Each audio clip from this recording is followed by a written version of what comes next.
যখনই আমাদের কিছু টাকা জমা হয় তখন সবার প্রথম আমাদের মাথায় এই চিন্তা আসে, টাকাগুলো কোথায় সবচেয়ে নিরাপদে রাখা যায়। উত্তর হিসেবে সবার মাথায় ব্যাংকের কথাই আসে, কারণ আমরা সবাই জানি ব্যাংকে টাকা রাখলে টাকা নিরাপদ থাকে এবং সেখান থেকে মুনাফা অর্জন করা যায়। তাই আমরা সবাই ব্যাংকে টাকা জমা রাখি। কিন্তু আপনি কি কখনো ভেবে দেখেছেন যে টাকা আপনি ব্যাংকে রেখে নিশ্চিন্ত হয়ে আছেন সেটা আসলে লাভের নাও হতে পারে? অনেকে মনে করেন ব্যাংকে টাকা রাখলে সেটা নিরাপদ থাকে, আর অনেকে ভাবেন এতে আসলে আমরা অল্প অল্প করে ক্ষতিগ্রস্ত হই। তাহলে সত্যিটা কি? চলুন আজকের ভিডিওতে আমরা জানি ব্যাংকে টাকা রাখলে আসলে লাভ হয় নাকি লস হয়। বুঝে নিই দুটি দিকই সম্পূর্ণ ব্যাখ্যা সহ। সবার প্রথম আমরা আলোচনা করব ব্যাংকে টাকা রাখলে কোন কোন বিষয়ে লাভবান হওয়া যায় তার 5টি কারণ। নাম্বার 1, নিরাপত্তা। সবচেয়ে বড় কারণ হচ্ছে নিরাপত্তা। আপনি যদি লক্ষাধিক টাকা বাসায় রাখেন তাহলে চুরি, অগ্নিকাণ্ড, দুর্ঘটনা এইসব ঝুঁকির থেকেই যায়। আপনাকে সব সময় টাকা নিয়ে চিন্তায় থাকতে হয়, কখন কি হয় তার কোনো গ্যারান্টি নেই। বলতে গেলে এটা একটা অনিরাপদ জায়গা, কিন্তু ব্যাংকে রাখলে সেই টাকা একটা সিস্টেমে সুরক্ষিত থাকে এবং টাকাগুলো নিরাপদ রাখার দায়িত্ব সম্পূর্ণ ব্যাংকের হাতে থাকে। রাষ্ট্রীয় অনুমোদিত প্রতিষ্ঠান হিসেবে ব্যাংক আপনার অর্থ নিরাপদে রাখে। নাম্বার 2, সুদ থেকে পাওয়া লাভ। যখন আপনি সেভিংস বা ফিক্সড ডিপোজিট অ্যাকাউন্টে টাকা রাখেন তখন ব্যাংক আপনাকে কিছু সুদ দেয়। যেমন ধরুন, আপনি যে ব্যাংকে টাকা জমা রাখেন সেই ব্যাংক 1 বছরে সুদ দেয় 6%। এখন আপনি যদি ওই ব্যাংকে 1 লক্ষ টাকা জমা রাখেন, 1 বছর পর আপনাকে ওই ব্যাংক 1,06,000 টাকা ফেরত দেবে। এর ফলে আপনার লাভ হলো 6,000 টাকা। যদিও এই হার খুব বেশি নয়, তবুও এক জায়গায় ফেলে রাখা থেকে ব্যাংকে টাকা জমা রাখলে আপনার কিছু বাড়তি আয়ের সুযোগ হয়। নাম্বার 3, লেনদেনের সহজলভ্যতা।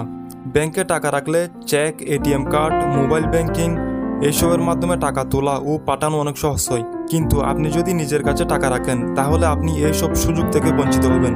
বিশেষ করে যারা বিভিন্ন ব্যবসার সাথে জড়িত তাদের কাছে এটি অনেক গুরুত্বপূর্ণ। যখনই আপনি বেশি পরিমাণ টাকার লেনদেন করতে চান, এটার জন্য সবচেয়ে নিরাপদ মাধ্যম ব্যাংক হয়ে থাকে। এই লেনদেনের জন্য ব্যাংক অনেক গুরুত্বপূর্ণ ভূমিকা পালন করে থাকে। নাম্বার 4, আয় ব্যয়ের হিসাব রাখা সহজ। ব্যাংকে টাকা রাখলে আপনি সব ধরনের খরচের হিসাব দেখতে পারেন। স্টেটমেন্টের মাধ্যমে আপনি বুঝতে পারেন কোথায় কত টাকা খরচ হচ্ছে। বিশেষ করে আপনি যদি চাকরিজীবী হয়ে থাকেন তাহলে আপনার প্রতি মাসে কোন দিকে কত টাকা খরচ হচ্ছে সেটার হিসেব অনেক সহজে হয়ে যায়, এবং পরবর্তী মাসে আপনার কোন দিকে খরচ বাড়ানো দরকার এবং কোন দিকে কমানো দরকার সেটা বুঝতে পারেন, এবং আপনার আয় ব্যয়ের হিসাবটা অনেক সহজ হয়ে যায়। এটা আপনাকে বাজেট পরিকল্পনায় সাহায্য করে। নাম্বার 5, লোন পাওয়ার সুবিধা। ব্যাংকে আপনার অ্যাকাউন্ট থাকলে এবং নিয়মিত লেনদেন হলে সেটি ব্যাংকের কাছে আপনার ফাইন্যান্সিয়াল প্রোফাইল হয়ে দাঁড়ায়। পরবর্তীতে আপনি যখন কোনো সমস্যা পড়ে ব্যাংকের কাছে লোন চান, ব্যাংক সেটা দিতে খুব সহজে রাজি হয়ে যায়। এর ফলে আপনি ব্যক্তিগত লোন, ব্যবসায়িক লোন এবং কৃষি লোন নিতে পারেন। কিন্তু আপনি যদি নিয়মিত ব্যাংক ব্যবহার না করেন এই সুবিধা থেকে বঞ্চিত হবেন। এই ছিল ব্যাংকে টাকা রাখলে আপনি কী ধরনের সুবিধাগুলো পাবেন তার হিসাব। এবার আমরা জানবো ব্যাংকে টাকা রাখলে কোন ধরনের লসের সম্মুখীন হতে হয়। নাম্বার 1, মুদ্রাস্ফীতি বা ইনফ্লেশন। এটা সবচেয়ে বড় ক্ষতির জায়গা।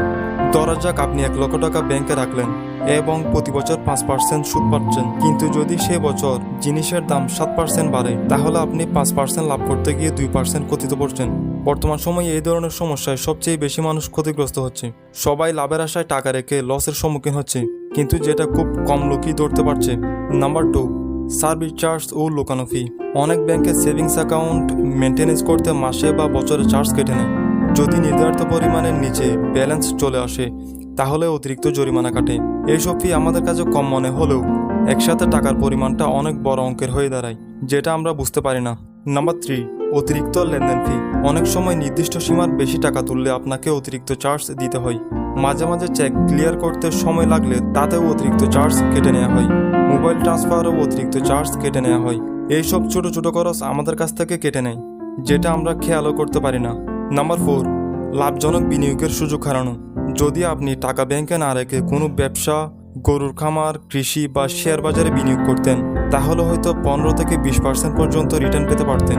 এইসব জায়গায় ইনভেস্ট করার মাধ্যমে আপনি আপনার ব্যবসা অনেক বড় করতে পারেন এবং আপনার আর্থিক চিন্তাধারা আরও উন্নত করতে পারেন, যেটা আপনার জন্য অনেক বড় একটি সুযোগ। কিন্তু সেই সুযোগ আপনি মিস করেন শুধুমাত্র নিরাপত্তার বইয়ে। নাম্বার 5, আর্থিক শিক্ষা থেকে বঞ্চিত হওয়া। যারা শুধু টাকা জমিয়ে ব্যাংকে রাখেন তারা আসলে ইনভেস্টমেন্টের বড় দুনিয়া থেকে দূরে থাকেন। বাজেট করা, প্যাসিভ ইনকাম তৈরি করা, ইনভেস্টমেন্টের রিস্ক বোঝা এইসব শেখা খুব দরকার, যেটা ব্যাংকে টাকা রাখার কারণে সম্ভব হয় না। তাই আপনাকে এইসব বিষয়ে দক্ষ হতে হলে টাকাকে সঠিকভাবে ইনভেস্ট করা শিখতে হবে। তারপরে আপনি বুঝবেন কিভাবে টাকা দিয়ে টাকা বানানো যায়। এই ছিল ব্যাংকে টাকা রাখার 5টি লসের কারণ। তাহলে ব্যাখ্যা সহ আমরা দুটি দিকই দেখলাম। ব্যাংকে টাকা রাখার যেমন সুবিধা আছে নিরাপত্তার, সুদের, সহজ লেনদেনের, তেমন অসুবিধাও আছে। আর সেগুলো হলো ইনফ্লেশন, চার্জ ও বিনিয়োগের সুযোগ হারানো। এই কারণে অর্থনৈতিকভাবে সচেতন ব্যক্তিরা একটা ব্যালেন্স তৈরি করে, যেমন দৈনন্দিন খরচ ও দরকারি ফান্ড ব্যাংকে রাখেন আর বাড়তি টাকা ভালো জায়গায় বিনিয়োগ করেন, যা তার জ্ঞানের উপর ভিত্তি করে লাভ এনে দেয়। আপনি যদি শুধু ব্যাংকে টাকা জমিয়ে রাখেন তাহলে সময়ের সাথে সাথে আপনার টাকার মানও কমে যাবে। তাই এখন থেকে ভাবুন কোন অংশটা আপনি ব্যাংকে রাখবেন আর কোন অংশটা আপনি বিনিয়োগ করবেন। আমাদের ভিডিওটি যদি ভালো লেগে থাকে তাহলে একটি লাইক করে চ্যানেলটিকে সাবস্ক্রাইব করে দিন এবং কমেন্টে জানিয়ে দিন আপনি কী ভাবেন এই বিষয়ে।